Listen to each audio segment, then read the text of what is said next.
Assalamualaikum warahmatullahi wabarakatuh. Puji syukur kita panjatkan kehadirat Allah Subhanahu wa Ta'ala yang telah memberikan nikmat dan anugerahnya kepada kita, sehingga kita dapat berkumpul di virtual meeting melalui aplikasi MS Team KPPN Padang Sidimpuan dengan baik dan tanpa halangan apapun. Terima kasih kami ucapkan kepada Bapak Ibu yang telah memenuhi undangan kami pada pagi hari ini. Yang terhormat Bapak Kepala KPPN Padang Sidimpuan, Pak Ieng. Yang terhormat Bapak Ibu para kuasa pengguna anggaran Mitra Kerja KPPN Padang Sidimpuan, dan yang terhormat Bapak Ibu para narasumber pada kegiatan hari ini, dan yang kami banggakan Bapak Ibu yang hadir pada kegiatan hari ini. Baik Bapak Ibu, saya selaku pembawa acara akan memandu acara pada pagi hari ini. Sebagai pembukaannya, mari kita buka kegiatan pagi ini dengan membaca basmalah bersama-sama. Bismillahirrahmanirrahim. Selanjutnya, kita akan menyanyikan lagu Kebangsaan Indonesia Raya secara bersama-sama. Kepada Bapak, Ibu dimohon berdiri.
Kepada Bapak Ibu dimohon duduk kembali.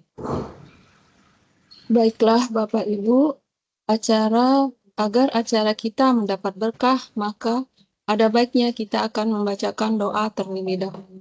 Pembacaan doa akan disampaikan oleh Saudara Muhammad Zaid Al-Fakih. Kepada Zaid, kami persilakan. Baik, terima kasih. Assalamualaikum warahmatullahi wabarakatuh. Selamat pagi Bapak Ibu semuanya. Izin membacakan doa. Doa akan saya pimpin menurut ajaran agama Islam. Bagi Bapak Ibu yang beragama lain, mohon menyesuaikan. A'udzubillahi minasyaitonirrajim. Bismillahirrahmanirrahim. Ya Allah ya Rahman, kami hamba-Mu yang lemah bersimpu berdoa di hadapan-Mu. Puji syukur kami atas segala rahmat dan nikmat yang telah Engkau limpahkan kepada kami. Berikanlah kami semangat, kekuatan, dan kesehatan agar kami senantiasa dapat melaksanakan tugas pekerjaan dengan baik dan benar, baik menurut kami dan baik menurut-Mu ya Allah. Ya Allah yang mutakabir, wahai Allah, Engkau yang memiliki keagungan, berikanlah perlindungan-Mu kepada kami, jauhkanlah kami dari sifat malas dan lalai, jauhkanlah kami dari pekerjaan yang tidak Engkau sukai dan tidak Engkau ridhoi, hindarkanlah kami dari pekerjaan yang sia-sia, yang merugikan negara kami, dari pekerjaan yang merugikan kami dan keluarga kami. Ya Allah ya Basit, lapangkanlah dada kami, mudahkanlah urusan kami dan sempurnakanlah atas kami petunjuk yang benar dalam urusan kami. Ya Allah ya Basir, perlancarlah urusan kami dan jangan Engkau persulit. Ya Allah ya Ghaffar, ampunilah dosa-dosa kami, dosa kedua orang tua kami dan para pendahulu kami. Ya Allah ya Mujib, berkahilah setiap aktivitas pekerjaan kami, sehingga menjadi amal ibadah bagi kami. Kabulkanlah doa dan permohonan kami ini. Rabbana atina fid dunya hasanah wa fil akhirati hasanah wa qina azabannar. Amin amin ya rabbal alamin. Saya kembalikan ke MC. Terima kasih. Terima kasih Jaid atas pembacaan doanya. Amin, amin ya robbal alamin. Semoga Allah Subhanahu wa Ta'ala akan mengijabah doa-doa kita pada pagi hari ini. Bapak Ibu, sebelum kita memulai acara, dimohon agar mengisi absensi yang telah kami share di grup salah. Terima kasih atas perhatiannya. Acara selanjutnya yaitu kata sambutan dari Bapak Kepala KPPN Padang Sejimpuan dilanjutkan dengan penyampaian press release APBN bulan April 2025 dan evaluasi pelaksanaan anggaran bulan Mei 2025. Kepada Bapak Ilim, kami persilakan dengan hormat. Baik, terima kasih dari MC. Bisa mendengar suara saya, Bu? Dengar, Bisa, Pak. Pak. Bisa, Pak. Baik, bismillahirrahmanirrahim. Assalamualaikum warahmatullahi wabarakatuh. Selamat pagi, salam sehat, dan salam bahagia selalu untuk kita semua. Yang saya hormati para kuasa pengguna anggaran dan para pengelola keuangan Satuan Kerja Lingkup KPPN Padang Sidempuan. Yang saya hormati narasumber dari KPPN Padang Sidempuan, Pak Urib dan Bang Jaid. Wabil khusus yang saya hormati narasumber dari BPS Madinah, Ibu Safira Nur Aulia, rekan-rekan panitia penyelenggara kegiatan KPPN Padang Sidempuan yang saya hormati dan banggakan selalu. Alhamdulillah, sampai dengan pagi hari ini kita masih diberi nikmat kesehatan dan kesempatan sehingga sampai dengan saat ini kita masih bisa menjalankan tugas amanah yang diberikan kepada kita sebagai ASN. Mari sama-sama kita tingkatkan semangat kita, komitmen kita, tingkatkan sinergi dan kolaborasi kita sehingga kita bisa memberikan yang terbaik buat instansi kita masing-masing, yang terbaik bagi negara yang kita cintai ini. Bapak Ibu yang saya hormati, dan intinya mari kita panjatkan puji syukur kehadirat Allah Subhanahu wa Ta'ala, Tuhan yang Maha Kuasa. Atas nikmat dan karunia-Nya lah kita bisa hadir di layar MS Team ini untuk sebuah kegiatan, yaitu press release kinerja APBN sampai dengan bulan April 2025 di wilayah kerja KPPN Padang Sidempuan, kemudian dilanjutkan dengan evaluasi pelaksanaan anggaran sampai dengan 19 Mei 2025. Kemudian kami mengundang BPS untuk menyampaikan data analitik ekonomi regional periode triwulan 2. Kemudian yang terakhir yang kita tunggu-tunggu adalah sosialisasi tentang pembayaran gaji 13 tahun 2025. Bapak Ibu hadirin sekalian yang saya hormati, pada kesempatan ini juga saya mengucapkan terima kasih atas kehadiran Bapak Ibu semua untuk kegiatan di hari ini. Ada beberapa hal yang ingin saya sampaikan Bapak Ibu sekalian. Yang pertama, kami mengucapkan terima kasih kepada seluruh satker yang telah hadir, mengindahkan undangan kami untuk hadir di MS Team ini. Kemudian terima kasih kami kepada satker-satker yang telah menggunakan DJP ya untuk persediaan barang kebutuhan sehari-hari perkantoran dengan menggunakan DJP, sehingga untuk digitalisasi pembayaran kita sudah semakin baik dari hari ke hari. Kemudian Bapak Ibu sekalian, saya mengingatkan kembali, saya mohon sekiranya ada Bapak Ibu yang mempunyai KKP di satkernya, gunakanlah KKP untuk membayar belanja yang melalui DJP agar dua komponen digitalisasi terpenuhi, yaitu pembayaran dengan DJP dan KKP. Bapak Ibu sekalian, kemudian perlu saya sampaikan juga di awal bulan kemarin kami bekerja sama dengan BRI untuk sosialisasi kelola atau pengganti CMS. Kami berharap Bapak Ibu sekarang ini sudah bisa menggunakan CMS untuk wilayah kerja ataupun uang persediaan yang dananya dari BRI. Bapak Ibu sekalian, mengingatkan kembali tentang standarisasi kompetensi pejabat perbendaharaan. Sampai dengan bulan April ini masih terdapat 49 PPK dan 42 PPSPM yang belum mempunyai sertifikat kompetensi. Oleh karena itu, kami berharap ikutilah pelatihan ataupun BIMTEK melalui standar kompetensi dengan mendaftar di Simas Paten pada tahun ini juga. Karena tahun 2025 adalah batas terakhir PPK dan PPSPM diperbolehkan untuk tidak mempunyai sertifikat kompetensi. Tahun 2026, pejabat perbendaharaan seperti PPK dan PPSPM sudah diwajibkan mempunyai sertifikat kompetensi. Tentunya ketika Satker tidak mempunyai PPK atau PPSPM yang bersertifikat, ini akan menyulitkan Satker Bapak Ibu sekalian. Kemudian terakhir saya sampaikan untuk pembayaran gaji 13 Bapak Ibu sekalian, kita berharap, kita ingin tanggal 2 Bapak Ibu sudah menerima gaji 13. Oleh karena itu, dari mulai sekarang sudah bisa direkon, ya, nanti tanggal 26 SPM Bapak bisa ajukan. Semakin cepat akan semakin baik karena memang ada long weekend ya di akhir bulan nanti. Saya berharap semua sektor bisa mengajukan di awal supaya tanggal 2 sama-sama kita bisa menerima gaji 13. Saya kira cukup sekian sambutan dari saya. Saya akan melanjutkan dengan press release kinerja APBN bulan April 2025 di wilayah kerja KPPN Padang Sidempuan. Bapak Ibu, mohon di-share, Pak. Ya. Press release kinerja APBN KPPN Padang Sidempuan sampai dengan bulan April 2025. Ada dua hal seperti bulan-bulan sebelumnya yang ingin saya sampaikan. Yang pertama tentang press release, yang kedua tentang evaluasi pelaksanaan anggaran atau kita sering singkat dengan EPA sampai dengan data 19 Mei 2025. Oke, next.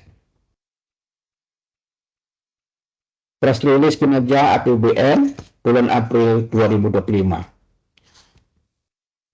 Bapak Ibu sekalian, data pengeluaran dan penerimaan yang ingin kami sampaikan ini sampai dengan bulan April 2025. Dari data pengeluaran bisa kita lihat Bapak Ibu sekalian, berdasarkan realisasi OMSPAN ya dan realisasi DISPAN angkanya sama, yaitu 305,33 miliar. Ini pengeluaran yang untuk keperluan belanja kementerian lembaga ya, instansi pusat tentunya, belum termasuk pengeluaran yang TKD ke pemerintah daerah. Kita breakdown untuk belanja pegawai ya, pengeluaran sudah mencapai 206,77 miliar, belanja barang sudah disalurkan 91,31 miliar, belanja modal 6,93 miliar, dan bansos 10,30 miliar. Kemudian dari sisi pendapatan, Bapak Ibu sekalian, pendapatan ini ditopang oleh dua komponen, yaitu dari komponen pajak dan PNBP. Kita lihat untuk penerimaan dari pajak itu 88,83% penerimaan dari pajak, sementara dari PNBP sebesar 11,17%. Secara nasional, penerimaan pajak mencapai 280,11 miliar sampai dengan bulan April 2025.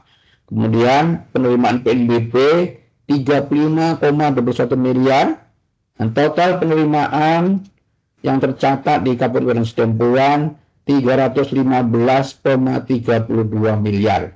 Ini berdasarkan data OMSPAN. Kemudian kalau berdasarkan data MPNG 3 ini baru 123,80 miliar. Ini hanya cut off-nya saja yang membedakan angkanya. Tapi angka OMSPAN ya Bapak Ibu sekalian. Oke, next kita lanjut.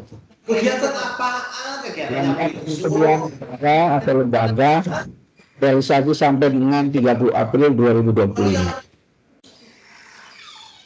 Mute nih ibu, nona mute dong. Realisasi belanja pegawai sampai dengan 30 April yang lalu sebesar 34,38%, ya, atau 26,7 miliar dan 599,77 miliar. Kemudian belanja barang sudah terrealisasi 26,28% atau 81,31 miliar dari total pagu 39,40 miliar. Kemudian belanja modal penyerapan atau realisasi sudah mencapai 5,81% atau 6,93 miliar dari pagu 119,25 miliar. Kemudian untuk bansos realisasi sudah mencapai 46,39% atau 10,30 miliar dari pagu 22,22 miliar. Next. Kemudian belanja transfer ke daerah. Nah, Bapak Ibu sekalian, belanja transfer ke daerah sampai dengan bulan April seperti yang saya sampaikan selalu, fungsi KPPN secara global ada dua, yaitu mendistribusikan atau melakukan pembayaran kepada kementerian atau lembaga, itu tercermin dari belanja KL tadi. Kemudian Kabupaten Sidempuan juga sebagai KPA penyalur TKD, ya, ini tercermin di slide ini Bapak Ibu sekalian, ya. Total penyerapan atau finalisasi sampai dengan bulan April 2025 untuk belanja TKD sudah mencapai 23,02%. Ya, dari angkanya kita sebutkan 1,37 triliun. Ya, dari total pagu 5,95 triliun. Untuk belanja dak fisik, ya, ini sampai sekarang masih nol. Barangkali ini OPD di pemerintah daerah masih dalam rangka, masih dalam proses pelelangan, ya, sampai sekarang belum ada yang mengajukan. Kemudian dana non fisik sudah mencapai 26,27% atau 951,01 miliar dari total pagu 249,86 miliar. Kemudian DAU sudah disalurkan sebesar 29,54% atau 956,47 miliar dari total pagu 3,23 triliun. Nah, Bapak sekalian, untuk DAU ini digunakan pemerintah daerah untuk membayar diantaranya gaji, ya, gaji teman-teman kita, sahabat kita, PNS yang ada di pemerintah daerah.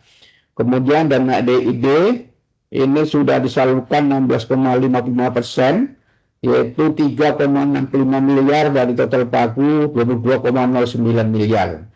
Untuk kali ini disalurkan ke 3 Pemda untuk dana insentif daerah, yaitu Kabupaten Tapsel, Kabupaten Paluta, dan Kabupaten Madinah. Kemudian dana bagi hasil, Bapak Ibu sekalian, sudah disalurkan oleh Kabupaten Sidempuan ke 5 pemerintah daerah sebesar 18,02% atau 89,47 miliar dari total pagu 496,63 miliar. Kemudian yang terakhir, Bapak Ibu sekalian, yaitu dana desa. Dana desa sudah disalurkan ke desa sebesar 7,20%, ya, atau 71,99 miliar dari total pagu 1 triliun.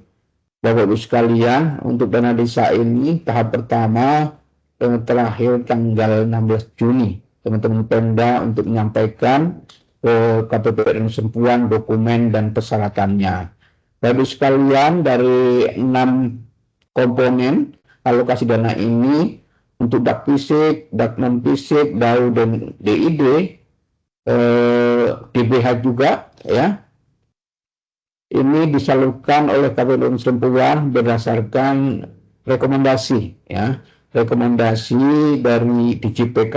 Kemudian KPPN Kabupaten Sempuan menyalurkan dananya ke pemerintah daerah, yaitu 4 alokasi dana. Saya ulangi, dak non fisik, DAU, DID, dan DBH. Sementara untuk dak fisik dan dana desa, pemerintah daerah menyampaikan semua persyaratan melalui Ombudsman, kemudian diverifikasi oleh KPPN, kemudian disalurkan dananya ke pemerintah daerah. Barangkali itu. Terus next, kita lanjutkan dengan evaluasi pelaksanaan anggaran atau EPA sampai dengan tanggal 19 Mei 2025.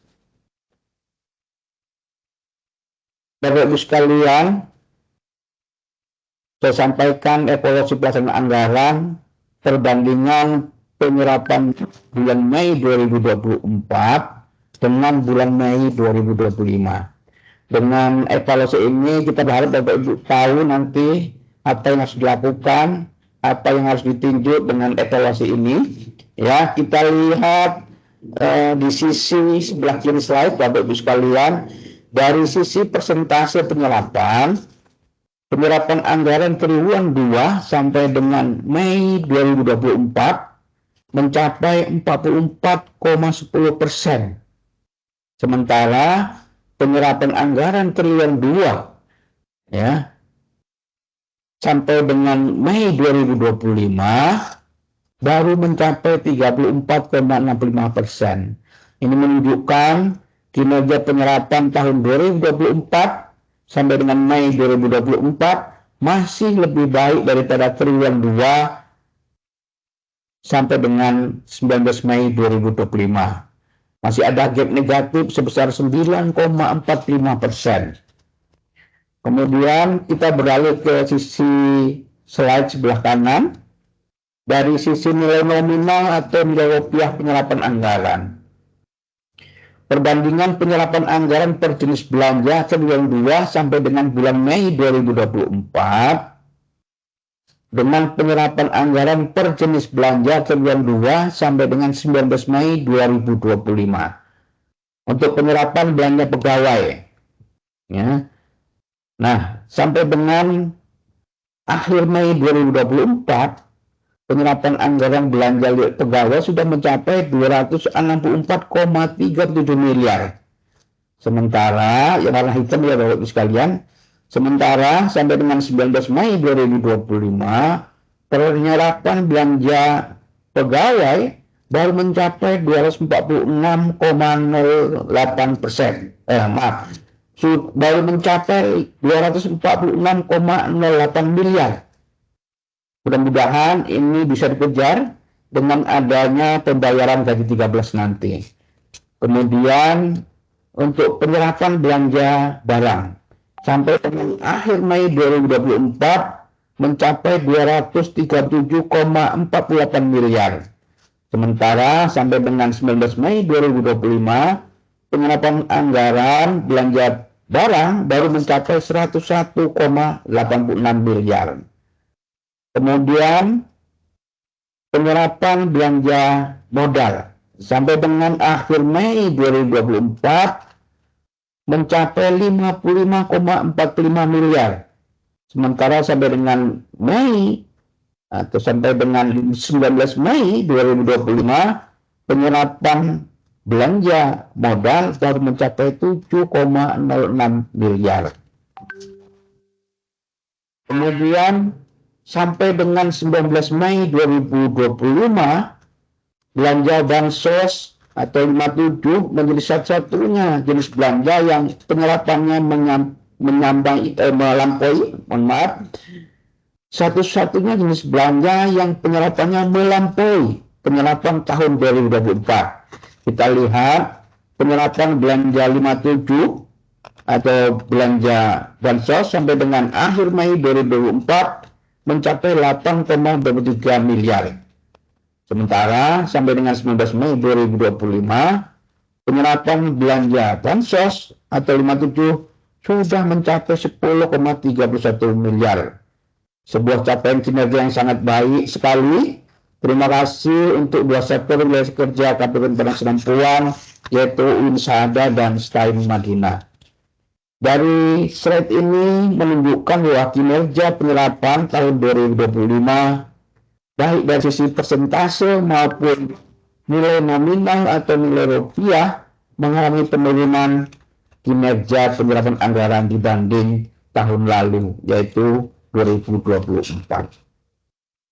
Next. Kemudian kita lanjut dengan penyerapan anggaran per jenis belanja. Ya, Kementerian Negara atau lembaga sampai dengan 19 Mei 2025.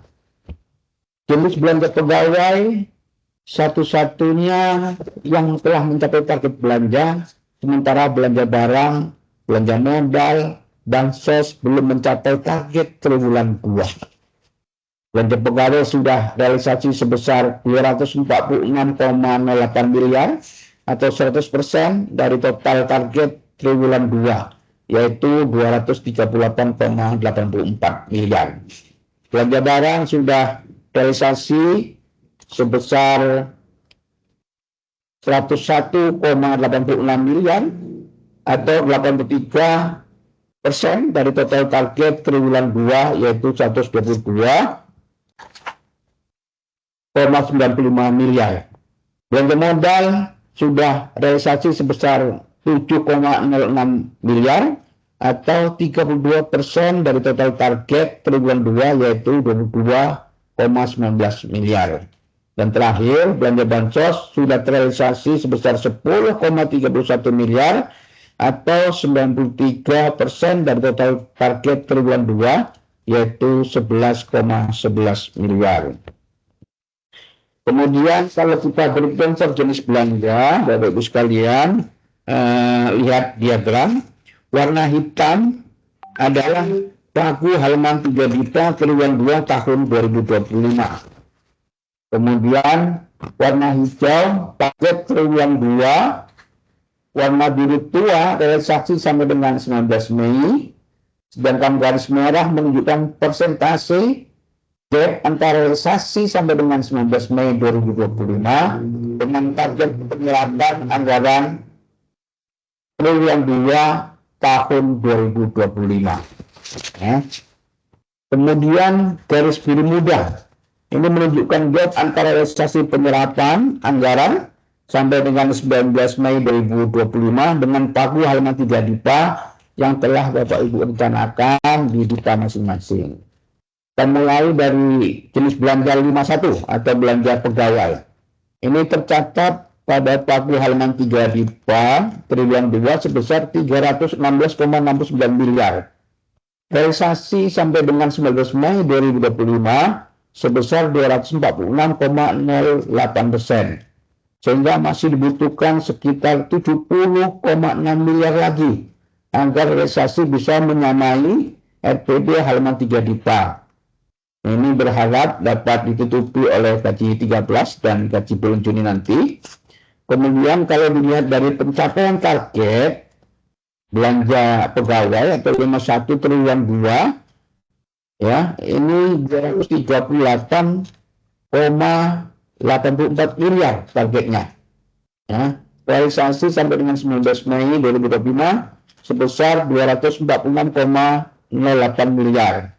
Satu-satunya belanja yang sudah mencapai target triwulan 2, bahkan melampaui Bapak Ibu sekalian, ya. Kemudian untuk belanja barang ini tercatat pada pagu halaman 3 DIPA triwulan 2 sebesar 139,05 miliar. Realisasi sampai dengan 19 Mei 2025 sebesar 101,86 miliar. Sehingga masih dibutuhkan sekitar 37,17 miliar lagi agar realisasi menyamai RPD halaman 3 DIPA. Ini menjadi perhatian kita semua, Bapak Ibu sekalian. Kemudian kalau kita lihat dari pencapaian target triwulan 2, ya, yaitu targetnya 122,95 miliar. Realisasi sampai dengan 19 Mei 2025 sebesar 101,86 miliar. Jadi masih dibutuhkan sekitar 21 miliar untuk belanja barang untuk mencapai target triwulan 2. Selanjutnya, untuk belanja modal, tercatat Pagu halaman 3 DIPA triwulan 2 sebesar 31,42 miliar. Realisasi sampai dengan 19 Mei 2025 baru mencapai 7,06%. 7,06 miliar. Sehingga masih dibutuhkan sekitar 24,3 miliar lagi agar realisasi menyamai RPD halaman 3 DIPA. Kemudian dari pencapaian target triwulan 2 untuk belanja 53 sebesar 22,19 miliar. Realisasi sampai dengan 19 Mei 2025 sebesar 7,06 miliar. Masih dibutuhkan sekitar 15,13 miliar belanja modal agar mencapai target triwulan 2. Kemudian selanjutnya untuk belanja bansos, ini tercatat pada Pagu halaman 3 DIPA triwulan 2 ini sebesar 7,94 miliar. Realisasi sampai dengan 19 Mei 2025 sudah sebesar 10,31 miliar. Ya, melebihi atau lebih tinggi dari rencana penarikan dana pada halaman 3 DIPA sekitar 2,37 miliar. Ini menunjukkan rencana yang disusun atau dibuat di halaman 3 DIPA tidak berdasar perhitungan yang matang. Ya, atau Satker Bansos ini, ya, dua Satker tadi tidak mengajukan revisi halaman 3 DIPA yang berakhir 22 April kemarin. Hal ini menjadi perhatian buat dua Satker yang saya sampaikan tadi di awal untuk mempunyai alokasi, ya, ke depannya yang mempunyai alokasi ini untuk melakukan perhitungan matang atau melakukan revisi di halaman 3 DIPA-nya, ya.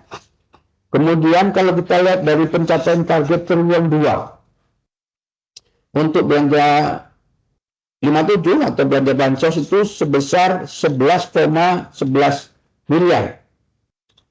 Ya, realisasi sampai dengan 19 Mei 2025 sebesar realisasi sebesar 10,31 miliar. Masih dibutuhkan sekitar 0,6 belanja bansos untuk mencapai target triwulan 2. Kemudian Bapak Ibu sekalian kita beralih ke garis merah. Ini menunjukkan gap antara target dengan realisasi dalam persentase. Ya. Belanja 51 atau belanja pegawai sudah mencapai target triwulan 2. Kemudian belanja pegawai masih ada gap 17%. Kemudian belanja modal masih ada gap 68%. Dan terakhir belanja bansos masih ada gap atau selisih 7%. Garis biru menunjukkan gap antara Pagu halaman 3 DIPA dengan realisasi dalam persentase. Untuk belanja 51 masih ada gap selisih, ya, 22,30%. Kemudian untuk belanja barang ada gap 26,74%. Belanja modal masih ada gap 77,53%.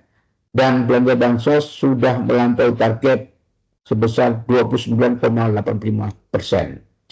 Selanjutnya, mari kita lihat tabel kuning dan biru yang di bawah. Satu-satunya jenis belanja yang sudah mencapai target triwulan 2 adalah belanja 51 atau belanja pegawai dengan nilai 100%. Sedangkan untuk belanja barang masih mencapai 83%. Kemudian belanja modal baru mencapai 32%. Dan terakhir belanja bansos sudah mencapai 93%. Tinggal 7% lagi sudah mencapai target triwulan 2 tahun 2025 untuk belanja bansosnya. Bapak Ibu sekalian yang saya hormati, dengan evaluasi ini kami berharap menjadi perhatian, menjadi acuan kepada Bapak Ibu dan kita semua apa yang harus dilakukan untuk mengejar target, apa yang harus dilakukan untuk mengejar atau mencapai rencana yang sudah Bapak Ibu cantumkan dalam halaman 34 chapter masing-masing. Periksa kembali RPD-nya, mumpung masih ada bulan Juni untuk mengejar RPD, untuk mengejar target. Terima kasih. Demikian saja yang dapat saya sampaikan. Kurang lebihnya saya mohon maaf. Wassalamualaikum warahmatullahi wabarakatuh.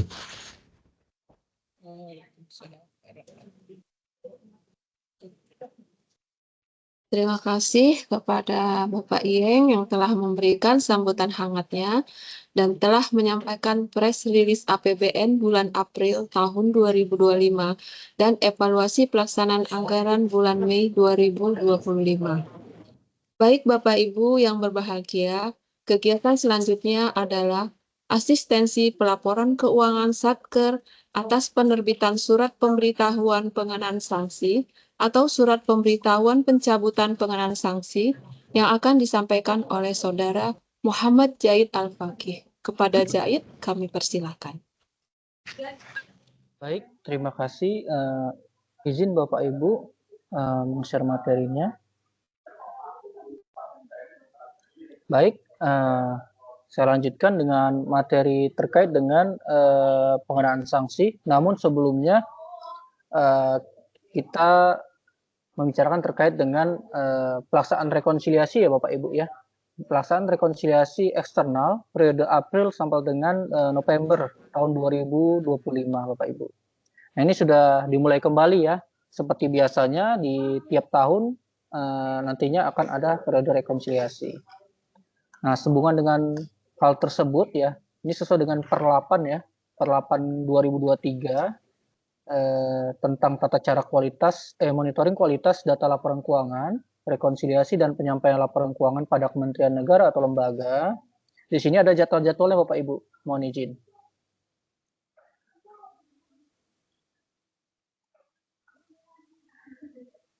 Baik, nah, untuk periode April ini Bapak Ibu, penyelesaian TDK dan juga to-do list sampai dengan penutupan permanen akan dimulai pada tanggal 16 Mei ya Bapak Ibu sampai dengan 15 Juni. Mohon Bapak Ibu bagi pengolah keuangannya seperti operator pelaporan, kemudian aset, persediaan dan juga bendahara agar menuntaskan pencatatan mulai dari transaksi di bulan Januari sampai dengan April itu nanti maksimal dituntaskan sampai dengan tanggal 15 Juni 2025.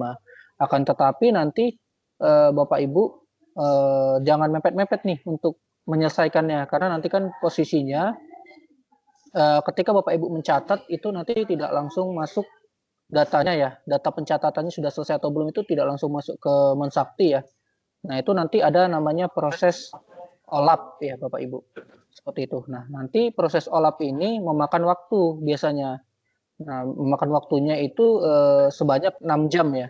Jadi setiap Bapak Ibu melakukan perbaikan atau melakukan pencatatan baik transaksi keuangan maupun transaksi BMN nanti baru bisa terunggah itu maksimal 6 jam. Nanti ada jam-jamnya. Biasanya jam OLAP itu adalah jam 10 pagi, kemudian jam 4 sore sampai dengan jam 6 ya. Untuk sore ini dia waktunya agak panjang ya, bisa sampai dengan 8 jam. Karena teman-teman biasanya nyatetnya tuh baru siang ya biasanya ya. Nah, kalau mungkin nyatetnya pagi mungkin dari habis subuh ya sampai dengan jam 10 itu biasanya nanti di jam 10-nya update biasanya seperti itu. Kemudian untuk batas penerbitan SHR yang tidak kena sanksinya Bapak Ibu itu tanggal 15 Juni untuk rekonsiliasi bulan April. Kemudian untuk TMT atau pengenaan sanksi nanti untuk SP2S ya atau SP3S nanti ini dampaknya adalah adanya SP2 atau SP3S ini Satker akan mengalami penolakan terkait dengan penyampaian SPM GUP PTUP seperti itu. Kecuali ini untuk belanja-belanja ini ya LS ya, LS sama LS kontraktual sama satu lagi terkait dengan gaji induk seperti itu tidak kena. Kemudian nanti untuk bulan Mei Bapak Ibu dimulai kembali nanti tanggal 16 ini ya 16 Mei juga sebenarnya, tapi kan nanti teman-teman fokusnya untuk yang sekarang ini fokus untuk mengerjakan yang April dulu aja, untuk ngejar yang April. Nanti yang Mei nanti sebenarnya udah bisa dimulai sih sampai dari 16 Mei barengan dia bukanya sama dengan April. Tapi batas waktunya berbeda. Nah, untuk batas waktunya sendiri nanti tanggal 30 Juni seperti itu. 30 Juni nanti untuk pengenaan sanksinya pada Satker tersebut adalah tanggal 1 Juli. Nah, nanti selanjutnya untuk Juni sampai dengan November nanti akan sesuai dengan perlapan. Nah, kalau perlapan ini dia mulai rekonsilnya misalnya bulan Juni nanti berarti 1 Juli sampai dengan tanggal 15 Juli.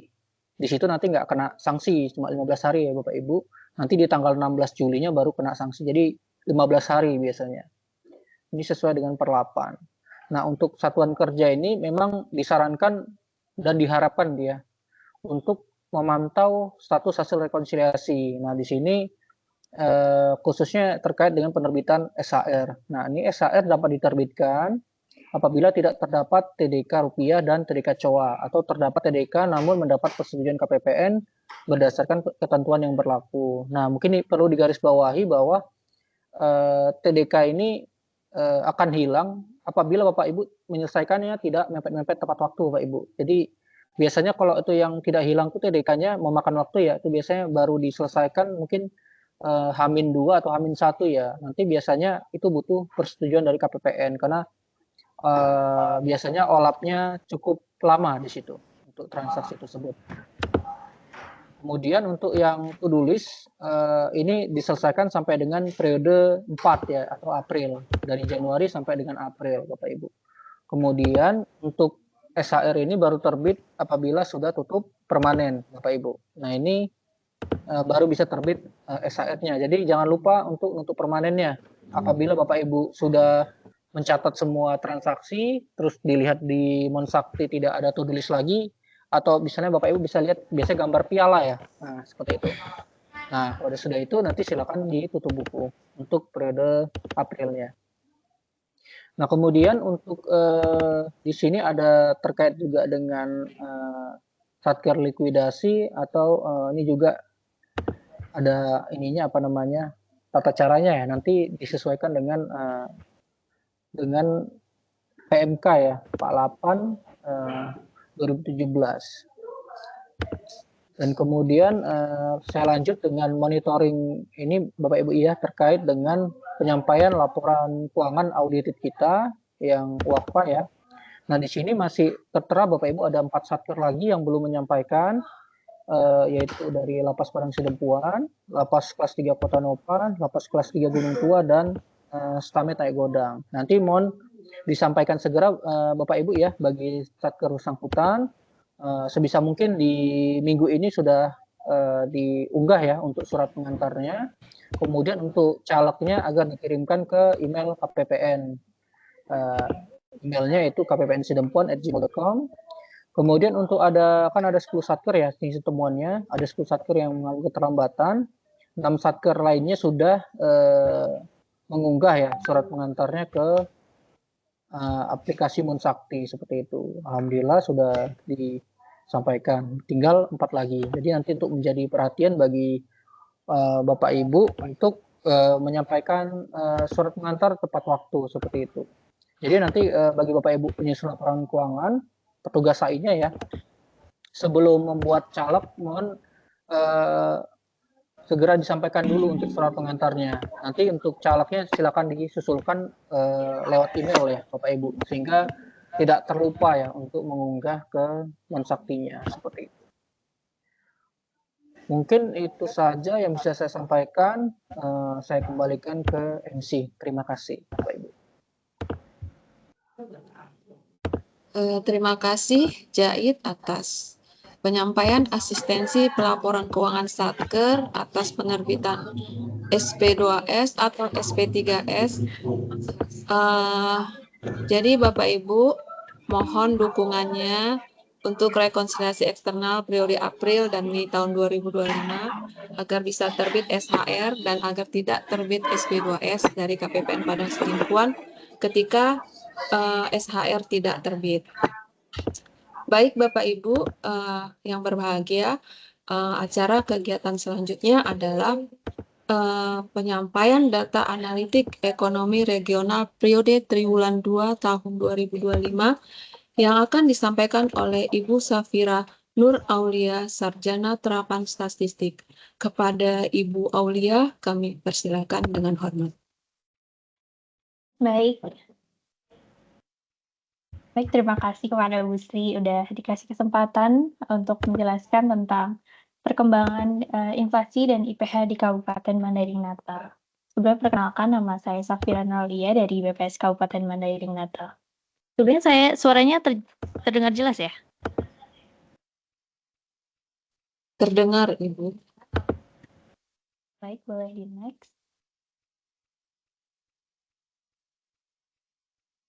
Jadi, hari ini kita akan membahas tentang indeks perkembangan harga dan juga inflasi. Seperti yang kita tahu bersama ya, inflasi ini adalah sebuah kenaikan harga barang dan juga jasa secara umum dan terus-menerus dalam jangka waktu tertentu. Lalu inflasi ini dihitung oleh BPS di beberapa kota dan kabupaten tertentu ya melalui survei harga konsumen yang nantinya akan menghasilkan indeks harga konsumen. Yang indeks harga konsumen ini perubahannya kita sebut dengan inflasi, yaitu dengan atau bisa jadi gambaran sebuah perubahan harga seperti itu. Nah, untuk beberapa kabupaten kota lainnya yang tidak termasuk dengan Kapkot IHK itu, sehingga dibutuhkanlah indikator untuk menguji dampak dari pengendalian inflasi ini. Pengendalian inflasi untuk mengetahui capaian hasil dalam pengendalian inflasinya, yaitu dengan indeks perkembangan harga. Boleh di next. Nah, mungkin sebelum kita melanjut tentang IPH di Kabupaten Mandailing Natal, kita bisa melihat dulu inflasi sister city dari Madinah itu, yaitu Kota Padang Sidimpuan. Bagaimana gambaran inflasi di Kota Padang Sidimpuan yang juga bisa menggambarkan inflasi di Mandailing Natal seperti itu. Untuk inflasi bulan ke bulan ini mohon maaf salah maksudnya dari bulan April 2025 terhadap Maret 2025 yakni sebesar 1,9%. Sementara inflasi tahun kalendernya April 2025 terhadap Desember 2024 yaitu sebesar 2,74%. Kita juga bisa melihat perkembangan inflasi dari bulan ke bulannya ya di grafik tersebut dari bulan Maret hingga bulan April terakhir April 2025 sangat berfluktuatif ya, terkadang naik dan juga turun. Kenaikan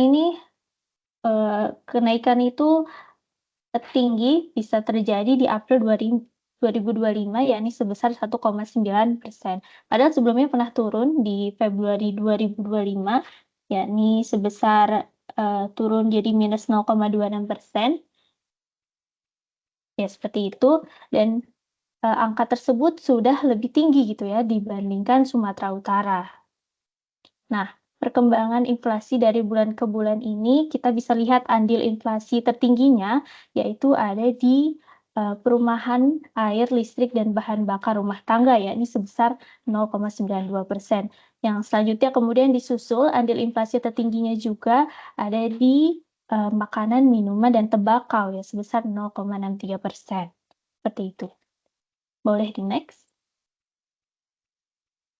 Selanjutnya ini juga ada inflasi dari tahun ke tahun.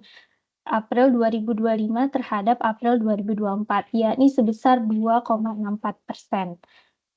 Angka ini juga cukup tinggi ya. Kita bisa lihat juga grafiknya dari bulan Maret 2024 hingga bulan April 2025 terakhir. Cukup fluktuatif juga, namun kalau kita bisa lihat secara grafik gitu ya, ini cukup menurun, namun meningkat di bulan April. Penurunan ini terjadi di bulan Februari dan juga bulan Maret itu cukup rendah, namun akhirnya meningkat kembali di bulan April 2025, yakni sebesar 2,64%. Dan 2,64% itu merupakan angka inflasi barang sidumpuan di atas inflasi Sumatera Utara, seperti itu.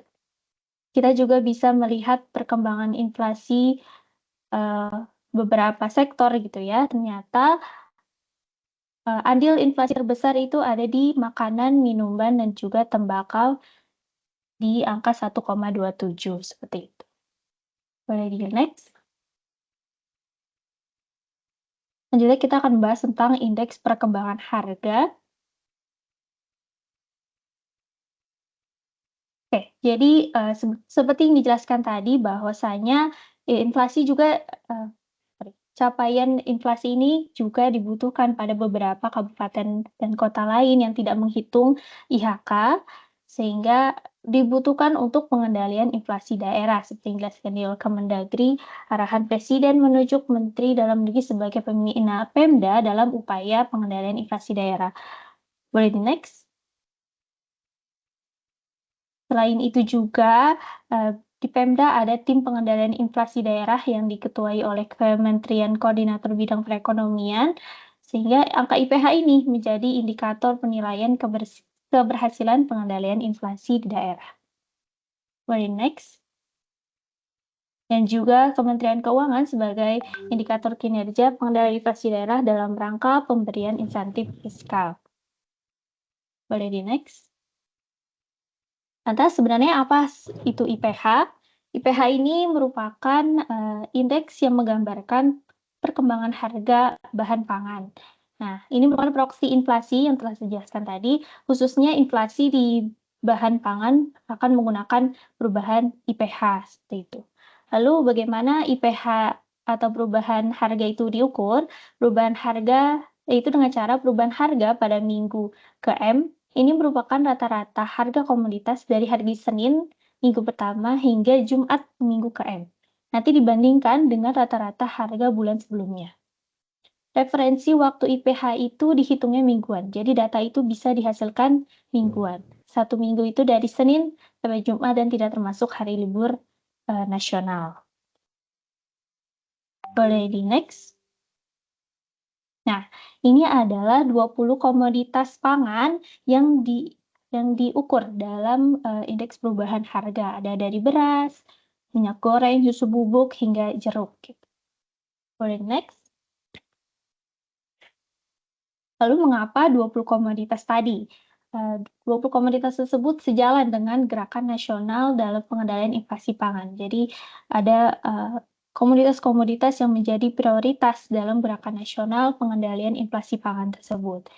Dan volatilitas harga komoditas pangan tersebut ini dapat diredam dalam jangka pendek dengan kebijakan fiskal, dengan dana insentif, dana transfer umum, dan juga beberapa program pemerintah daerah. Dan 20 komoditas yang tadi ini merupakan yang paling tinggi andilnya dalam kelompok bahan pangan dan cukup pemicu utama dalam andil inflasi month to month. Boleh next. Nah, berikut merupakan IPH minggu kedua sampai bulan Mei terakhir, yakni sebesar minus 2,96%. Ini kita bisa melihat ya angkanya di bawah 0, artinya mengindikasikan bahwa harga komoditas pangan sedang mengalami penurunan, seperti itu. Kita juga bisa melihat grafiknya dari minggu ke-3 Januari hingga minggu ke-2 Mei, itu cukup berfluktuatif, terjadi penurunan yang cukup besar di minggu ke-4 Februari, dan ada peningkatan lagi di minggu ke-3 April, lalu akhirnya turun lagi di minggu ke-2 bulan Mei, seperti itu. Dan komoditas terbesar, komoditas terbesarnya ini yang memiliki andil terbesar adalah cabai merah, bawang merah, dan daging ayam ras. Itu ketiga komoditas yang cukup memiliki andil besar dalam beberapa minggu terakhir seperti itu. Kita bisa lihat datanya di sebelah ya. Boleh di next. Nah, ini merupakan data-data dari minggu 2 Januari hingga minggu ke-2 Mei. Kita bisa lihat bahwa ternyata cabai merah, bawang merah, dan daging ayam ras ini cukup memiliki andil yang besar ya dalam beberapa minggu dalam memacu perubahan harga seperti itu. Boleh dilanjut? Nah, ini gambaran IPH yang saya kutip dari beberapa IPH di Indonesia, khususnya di provinsi. Jadi kalau kita berpikir kenapa IPH-nya cukup turun ya, ternyata ini juga terjadi pada beberapa provinsi di Indonesia gitu ya. Beberapa perubahan IPH-nya sudah di bawah 0, namun memang ada beberapa provinsi yang masih memiliki IPH 1 hingga 5. Ya, ada di provinsi sekitar Papua, Maluku, seperti itu. Boleh next? Mungkin itu sekian dari saya, paparan tentang IPH dan juga inflasi di Kabupaten Mandailing Natal. Terima kasih, Bu.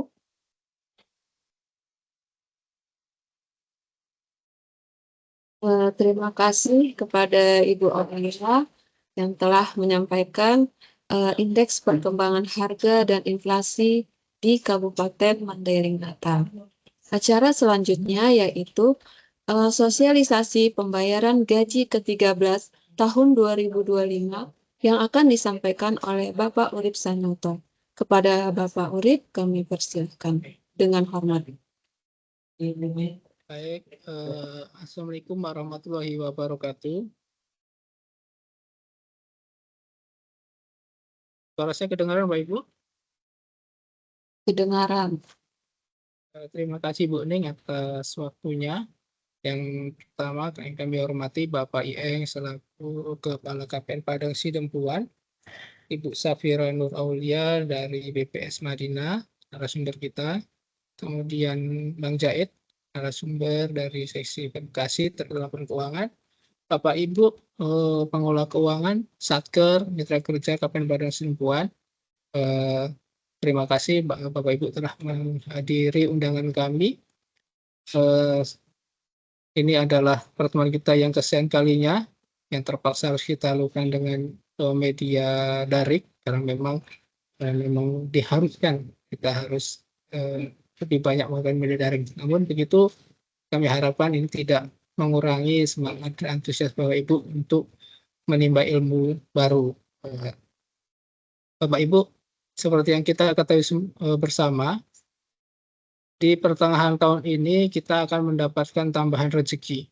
Nah, kita patut berbahagia ya, ada tambahan rezeki meskipun ini sudah berlangsung setiap tahun, tapi tetap harus kita syukuri dengan kabar baik ini, yaitu akan diterimanya gaji ke-13. Nah, agak lucu ya, kemarin kita terima gaji 14, ini baru 13-nya kan gitu ya. Tapi mudah-mudahan Bapak Ibu jangan berharap ada gaji 15 lah, karena kemungkinan belum ada kan gitu ya. Baik, seperti yang sudah sama-sama kita tunggu, sudah ramai sekali terkait gaji 13 karena memang peruntukannya adalah membantu untuk biaya pendidikan, karena di pertengahan tahun di bulan Juni, Juli itu biasanya ada kenaikan kelas maupun pendaftaran siswa baru. Jadi maksud dan tujuannya gaji 13 salah satunya adalah untuk membantu untuk meringankan beban terkait pendidikan anak-anak. Izin saya coba share materi, nanti kalau nggak bisa saya minta tolong Bang Zaid ya.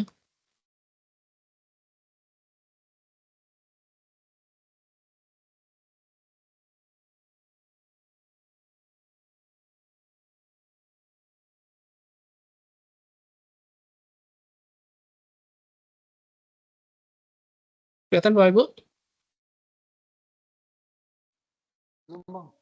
Sudah ya? Oke. Sudah. Baik Bapak Ibu, seperti yang kita sampaikan tadi, untuk sesi terakhir ini memang sengaja kita taruh di sesi yang terakhir supaya Bapak Ibu menunggu sampai terakhir, karena biasanya kalau yang membahagiakan seperti ini Bapak Ibu menunggu kan gitu ya. Jadi materi yang kita sampaikan adalah pembayaran gaji 13 tahun 2025. Nah, dasar hukumnya masih sama Bapak Ibu dengan pembayaran THR kemarin, yaitu Peraturan Menteri PP nomor 11 tahun 2005 tentang pembayaran tunjangan hari raya dan gaji ke-13 kepada aparatur negara, pensiunan, penerima pensiun, dan penerima tunjangan tahun 2025. Nah, PP ini ditindaklanjuti dengan PMK nomor 23 tahun 2005 tentang petunjuk teknis pelaksanaan pemberian tunjangan hari raya dan ke-13 kepada aparatur negara, pensiunan, penerima pensiun, dan penerima tunjangan tahun 2005 yang bersumber dari APBN. Untuk pokok-pokok pemberian gaji 13 tahun 2005, yang pertama, komponen yang diberikan di gaji 13 tahun 2005 ini sama dengan THR kemarin, yaitu pertama adalah gaji pokok, kemudian tunjangan keluarga, selanjutnya adalah tunjangan pangan, kemudian tunjangan jabatan, atau bagi yang tidak punya tunjangan jabatan adalah dapatnya tunjangan umum, kemudian tunjangan kinerja sesuai pangkat jabatan, peringkat jabatan, atau kelas jabatannya. Kemudian bagi guru dan dosen yang gaji pokoknya bersumber dari APBN, yang tidak menerima tunjangan kinerja dapat diberikan tunjangan profesi guru atau tunjangan profesi dosen diterima dalam 1 bulan. Ini ada kata-kata tidak menerima tukin, karena memang untuk guru dan dosen itu ada yang menerima tunjangan kerja, ada yang menerima tunjangan profesi. Dosen yang memiliki jabatan akademik profesor yang gaji pokoknya bersumber dari APBN yang tidak menerima tunjangan kerja juga dapat diberikan tunjangan profesor sesuai dengan diterima dalam 1 bulannya. Kemudian untuk P3K juga diberikan ke-13 tahun 2005 dan ketentuan. Nah, ini ada aturannya Bapak Ibu. Jadi agak berbeda dengan yang PNS. Kalau PNS sepanjang menerima PNS TNI Polri, sepanjang menerima gaji dasar pembayaran gaji THR 13 dia berhak 100%. Nah, untuk P3K itu ada aturannya, yaitu P3K dan masa kerja kurang dari 1 tahun diberikan gaji 13 tahun 2005 secara proporsional. Ini ada kata-kata secara proporsional sesuai bulan bekerja yang mengacu pada besaran penghasilan 1 bulan yang diterima. Nah, ini dihitung dengan rumus formula N/12 dikalikan dengan penghasilan 1 bulan, di mana N merupakan namanya bulan bekerja. Nah, PPK dan masa kerja P3K dengan masa kerja kurang dari 1 bulan kalender sebelum 1 Juni tidak diberikan gaji 13. Nah, sebagai gambarannya, untuk P3K yang kerja mulai per 2 Mei ini tidak diberikan gaji ke-13 karena di bulan Mei tersebut yang bersangkutan tidak bekerja secara 1 bulan penuh, di mana bulan Mei itu hari kalendernya adalah 31 hari kalender. Sedangkan kalau dia bekerja dari tanggal 2 Mei itu baru 30 hari kalender. Dan dari P3K yang masa kerjanya dihitung per 2 April ini diberikan gaji ke-13 sebesar 1/12. Kenapa seperti itu Ibu? Karena yang full baru bulan Mei-nya, sedangkan Aprilnya dia tidak full karena tidak dimulai dari tanggal 1 April gitu ya. Perhitungannya seperti ini, tapi Bapak Ibu nggak usah bingung untuk menghitung-hitungnya, karena ini nanti sudah otomatis dihitung oleh aplikasi. Kemudian selanjutnya untuk calon PNS itu sama seperti gajinya diberikan 80% dari gaji pokok PNS. Ini yang 80% jangan Bapak Ibu mohon perhatikan, bukan semuanya ya. Ini hanya dari gaji pokok PNS-nya saja ya. Kemudian ditambah tunjangan keluarga, tunjangan pangan, tunjangan umum, dan tunjangan kerja sesuai pangkat jabatan, peringkat jabatan, dan kelas jabatannya. Nah, ini kemarin sempat agak membingungkan. Itu tunjangan pangan dibayarkan dalam bentuk uang. Jadi sebetulnya Bapak Ibu kalau kita perhatikan di tahun, mungkin kalau Bapak Ibu yang sudah pegawai yang sudah lama ini ya, kalau kita perhatikan tunjangan beras selama ini di gaji 13 tidak diberikan, tapi sejak 2025 itu tunjangan pangan tunjangan beras itu diberikan. Jadi kemarin ada yang sempat proses itu tunjangan berasnya tidak ada, karena memang dulu itu memang untuk gaji 13 dan gaji 14 itu tunjangan berasnya tidak diberikan, tapi sekarang diberikan karena dasar bayarnya adalah sesuai dasar pembayaran gaji THR ataupun gaji 13. Ini yang Bapak Ibu perhatikan. Besaran gaji ke-13 tahun 2005 yang dibayarkan didasarkan pada besaran komponen penghasilan yang dibayarkan pada bulan Mei 2025.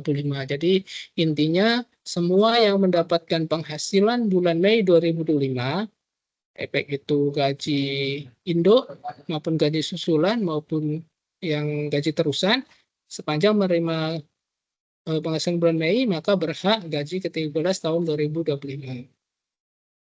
Kemudian gaji ke-13 tahun 2025 baik penerima gaji terusan juga diberikan sebesar yang dibayarkan pada bulan Mei tahun 2025. Kemudian dalam hal gaji ke-13 tahun 2025 belum dibayarkan sesuai yang seharusnya, ini biasanya karena ada kenaikan pangkat yang SK-nya terlambat diterima atau ada perubahan jabatan, misal dari struktural ke fungsional, atau misal ada dari CPNS menjadi PNS. Nah, ini otomatis kan ada selisih yang yang belum diterima. Ya, maka kepada yang bersangkutan tetap diberikan selisih kekurangan gaji ke-13. Selanjutnya, pemberian gaji ke-13 tahun 2005 tidak dikenakan potongan iuran dan atau potongan lain berdasarkan peraturan perundang-undangan. Artinya kita terima bersih Bapak Ibu ya, tidak ada potongan apapun. Pemberian gaji ke-13 tahun 2005 dikenakan pajak penghasilan sesuai ketentuan peraturan undangan yang dan ditanggung pemerintah. Nah, kalau untuk pajak ini karena sifatnya in-out, jadi ada potongan pajak itu karena kita mendapat penghasilan, maka sudah sewajarnya kita dapat atau dikenakan potongan pajak. Namun jangan khawatir, pajak tersebut juga ditanggung oleh pemerintah. Jadi artinya Bapak Ibu terima full, tidak ada potongan apapun. Ini perlu Bapak Ibu perhatikan juga nanti untuk proses tunjangan kinerja. Kalau selama ini termasuk di P3K, tunjangan kinerjanya pajaknya ditanggung oleh P3K, namun nanti di gaji 13 tunjangan kinerja itu P3K tidak juga pajaknya ditanggung oleh pemerintah. Jadi dia terima full juga untuk tunjangan kinerjanya. Ini yang perlu Bapak Ibu perhatikan, mohon nanti diberikan pengertian kepada non-ASN Bapak Ibu atau PPNPN, khususnya yang bertugas sebagai satpam, pengemudi, petugas kebersihan dan pramubakti, kepada mereka tidak diberikan gaji ke-13 tahun 2025.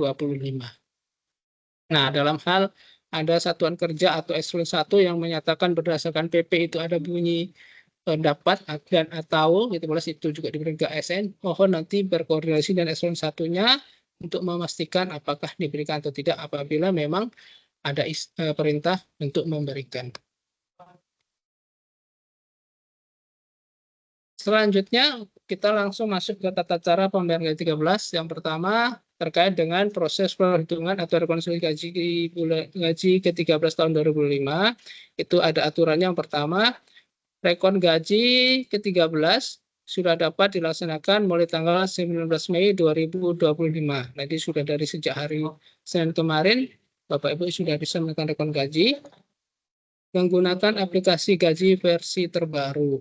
Nah, ini kalau untuk yang menggunakan gaji web, itu otomatis diupdate oleh pengembang aplikasi.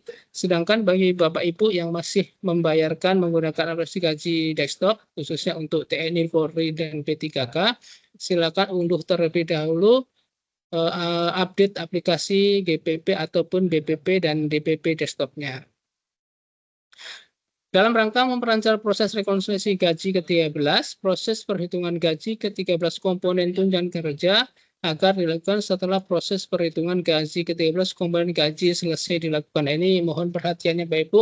Bapak Ibu baru bisa proses gaji 13 komponen tunjangan apabila sudah melakukan proses rekon gaji ke-13 komponen gaji. Jadi ini memang sengaja disetting oleh pengembang supaya mengurangi beban server dan supaya untuk kedisiplinan Satker dalam melakukan proses rekon secara berurutan.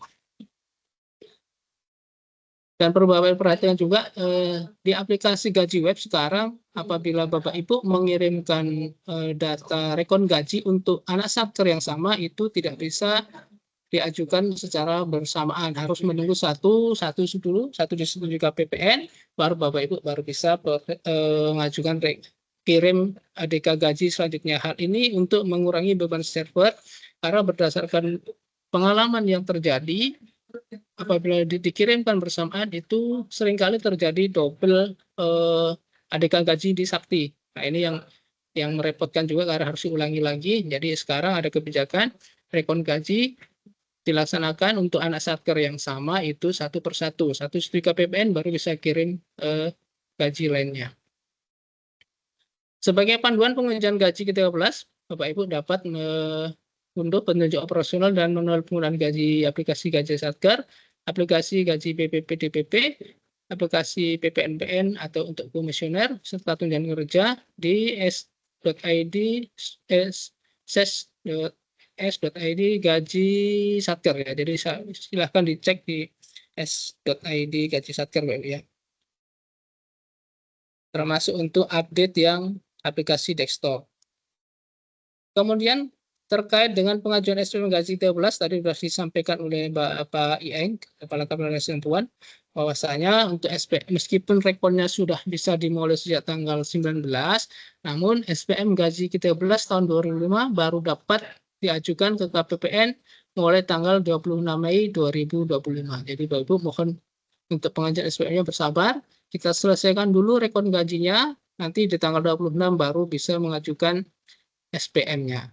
Nah, untuk terkait proses penerbitan SP2D atas SPM gaji ke-13 dan SPM gaji ke-13 tunjangan kinerja tahun 2005, ini nanti baru bisa kita terbitkan mulai tanggal 26 Mei 2025 dengan ketentuan yang pertama untuk tanggal pengajuan SPM tanggal 26 sampai dengan 28 Mei 2005 nanti akan kita terbitkan SP2D-nya pada tanggal 2 Juni 2025. Kemudian untuk pengajuan SPM di hari libur panjang tanggal 29 sampai 1 Juni juga sama akan kita terbitkan SP2D-nya di tanggal 2 Juni 2025. Nah, ini kenapa dipisahkan Bapak Ibu?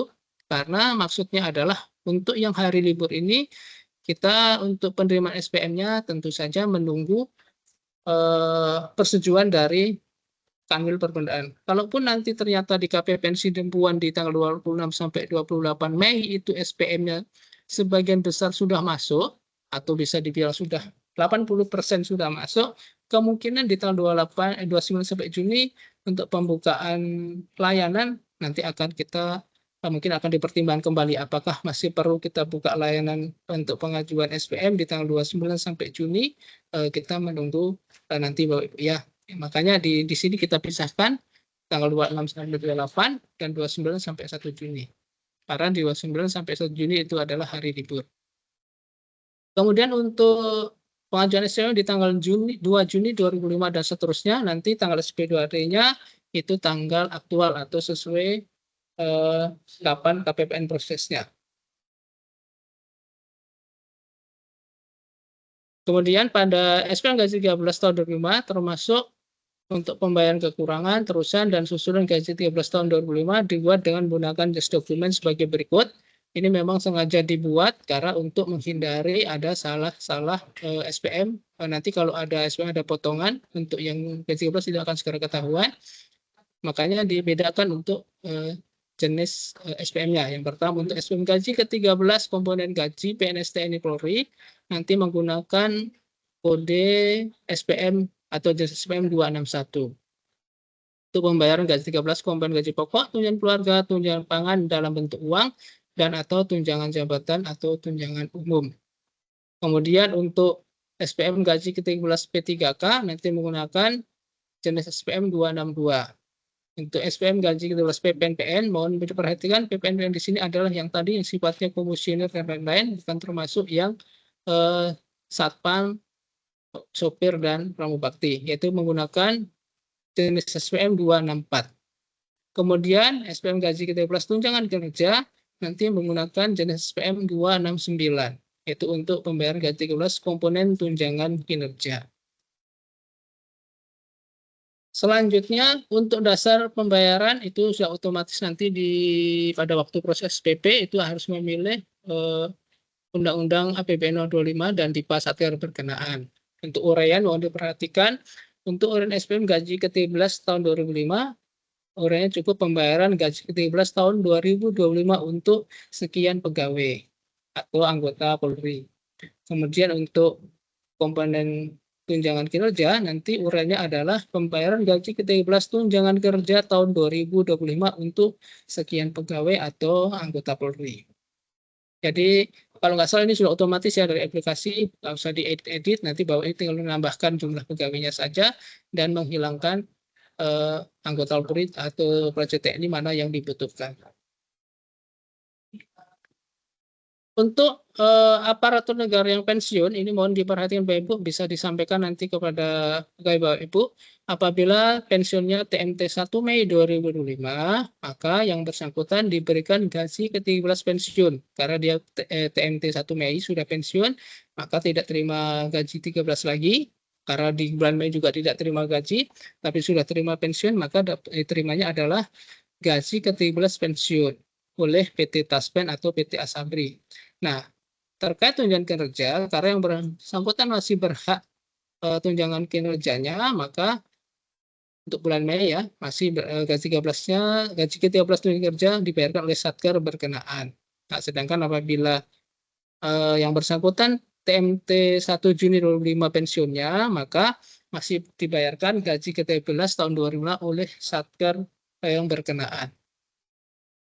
Ini mohon perhatiannya Bapak Ibu, dalam hal diperkirakan pagu di dana JIPA untuk belanja pegawai tidak mencukupi, Satker agar melakukan pembayaran gaji ke-13 tahun 2005 terlebih dahulu. Jadi mohon didahulukan pembayaran gaji ke-13-nya, dan selanjutnya segera melakukan revisi DIPA paling lambat 1 bulan setelah pengajuan SPM gaji ke-13 tahun 2025. Jadi kalau pagu yang cukup nggak apa-apa, dibayar dulu gaji 13-nya, baru nanti mengajukan revisi DIPA-nya. Paling lambat 1 bulan setelah pengajuan SPM gaji ke-13 tahun 2025. Selanjutnya ini yang sering menjadi pertanyaan, Bapak Ibu, mohon di kesempatan ini diperhatikan ya Ibu. Tadi sudah kita sampaikan, apabila ada selisih yang seharusnya diterima, maka tetap berhak kekurangan gaji 13. Nah, untuk perekaman kekurangan gaji 13 tahun 2005, yang pertama Bapak Ibu harus lakukan rekam jenis SK kekurangan gaji ke-13 tahun 2005 pada aplikasi gaji web atau desktop. Jadi pertama, rekam jenis SK kekurangan gaji ke-13 tahun 2005. Nah, bagaimana untuk SK-nya? Untuk tanggal nomor SK-nya, untuk nomornya terutama itu bisa disamakan dengan nomor kenaikan pangkat atau KGB ataupun SK PNS-nya. Nanti untuk membedakannya silahkan ditambahi karakter strip A atau strip 1 atau yang lainnya, atau bisa juga menggunakan nomor tersendiri. Dan ini tidak perlu diterbitkan SK-nya, hanya untuk direkam di aplikasi gaji saja. Nah, setelah jenis SK kekurangan gaji 13 direkam, Bapak Ibu silakan bisa proses kekurangan gajinya dengan memilih jenis kekurangan gaji bulan ke-13. Kemudian untuk perekam proses gajinya, nanti Bapak Ibu pilih jenis SK-nya.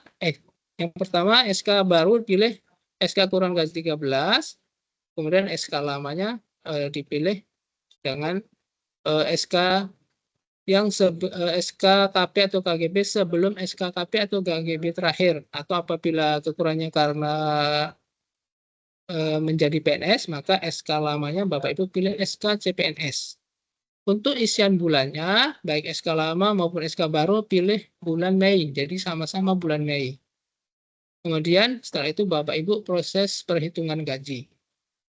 Apabila proses perhitungan gajinya selesai, ini mohon yang nomor 6 ini perhatikan betul Bapak Ibu. Setelah proses perhitungan gaji berhasil, baru Bapak Ibu kirim terlebih dahulu ADK kelengkapan SK ke KPPN. Ini perlu Bapak Ibu perhatikan. Setelah proses perhitungan gaji selesai, sebelum rekon gaji, kirim terlebih dahulu ADK kelengkapan SK ke KPPN. Nah, setelah ADK kelengkapan SK disetujui KPPN, baru kirimkan ADK rekonnya. Kenapa harus dikirim dulu ADK kelengkapan SK KPPN? Karena atas kekurangan gaji ini, SK yang Bapak Ibu rekam tadi, untuk jenis SK kurang gaji 13 itu belum ada di KPPN. Kalau Bapak Ibu kirim rekonnya dulu setelah proses gaji selesai, otomatis nanti rekon gaji Bapak Ibu akan ditolak. Penolakannya itu biasanya SK tidak ada di KPPN. Silahkan kirim ADK kelengkapan SK terlebih dahulu. Jadi sebetulnya Ini juga berlaku untuk kekurangan gaji yang lain apabila ada SK yang baru Bapak Ibu rekam. Jadi mohon perhatikan, setelah proses kekurangan gaji 13 berhasil, kirim terlebih dahulu ADK SK kelengkapan SK KPPN. Nah, setelah disetujui KPPN kelengkapan SK tadi, baru ajukan rekon kekurangan gaji 13 Bapak Ibu. Yang selanjutnya Bapak Ibu, terima kasih sudah mengikuti penjelasan dari kami. Mudah-mudahan bisa menambah semangat Bapak Ibu dalam memproses gaji ke-13. Namun sebelum saya akhiri untuk terkait proses ke-13, mengingat ini sudah tanggal 21 Bapak Ibu, jangan sudah jadwalnya pengajuan SPM PPNPN Induk. Jadi jangan hanya berfokus di gaji 13, mohon untuk pengajuan SPM Induk PPNPN juga segera diajukan karena ini sudah tanggal 21, kebetulan efektifnya tinggal 4 hari lagi, 21, 22, 23, dan 26. Jadi mohon diperhatikan juga untuk proses gaji PPNPN Induknya. Demikian Bapak Ibu yang bisa kami sampaikan, kurang lebihnya maaf. Kami kembalikan kembali kepada Ibu MC, silakan untuk link. Terima kasih. Assalamualaikum warahmatullahi wabarakatuh. Terima kasih Bapak Urip Sanyoto atas sosialisasi pembayaran gaji ke-13 tahun 2025. Jadi di sini dapat kita garis bawahi bahwa 19 Mei sudah bisa melakukan rekonsiliasi gaji ke-13 tahun 2025 agar Bapak Ibu segera melakukan rekonsiliasi. Dan untuk SPM gaji ke-13 dapat dilaksanakan pada tanggal 26 Mei 2025.